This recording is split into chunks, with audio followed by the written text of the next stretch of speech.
भारत अपनी वायु सुरक्षा क्षमता को नई ऊंचाइयों तक ले जाने के लिए तेजी से कदम बढ़ा रहा है। इसी दिशा में S-400 ट्रम्प की डिलीवरी प्रक्रिया अब पहले से कहीं अधिक तेज कर दी गई है।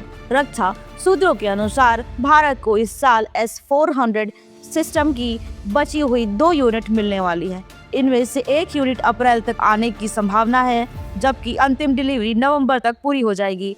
पहले इस डील में देरी की आशंका जताई जा रही थी। अब समय सीमा 2027 तक बढ़ सकती थी, लेकिन अब हालात सुधरने के बाद प्रक्रिया को गति दी गई है। दरअसल इंडिया और रशिया के बीच साल 2018 में लगभग 5.33 अरब डॉलर का समझौता हुआ था, जिसके तहत 5 S-400 स्क्वाड्रन खरीदने की डील हुई थी। अब तक 3 यूनिट भारत को मिल चुकी है और वे सक्रिय सेवा में तैनात हैं। शेष 2 यूनिट के शामिल होने से देश की हवाई सुरक्षा और भी मजबूत हो जाएगी। भारतीय सेना ने S-400 सिस्टम को सुदर्शन चक्र नाम दिया है, जो भगवान कृष्ण के पौराणिक अस्त्र से प्रेरित है। यह अत्याधुनिक सिस्टम करीब 400 किलोमीटर की दूरी तक दुश्मन के लड़ाकू विमानों, बैलिस्टिक मिसाइलों और ड्रोन जैसे खतरों को मार गिराने के सक्षम है। इस डिलीवरी को लेकर दोनों देशों के बीच लगातार उच्च स्तरीय बातचीत चल रही है। रक्षा मंत्री राजनाथ सिंह और उनके रूसी समकक्ष के बीच इस मुद्दे पर चर्चा हो चुकी है, जिसमें रूस ने तय समय सीमा का पालन करने का भरोसा दिया है।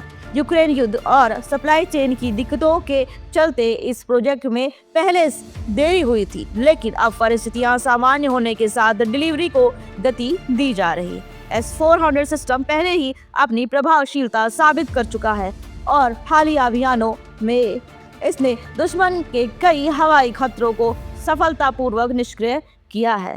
इसके अलावा भारत सरकार भी इस सिस्टम को और मजबूत बनाने की दिशा में काम कर रही है।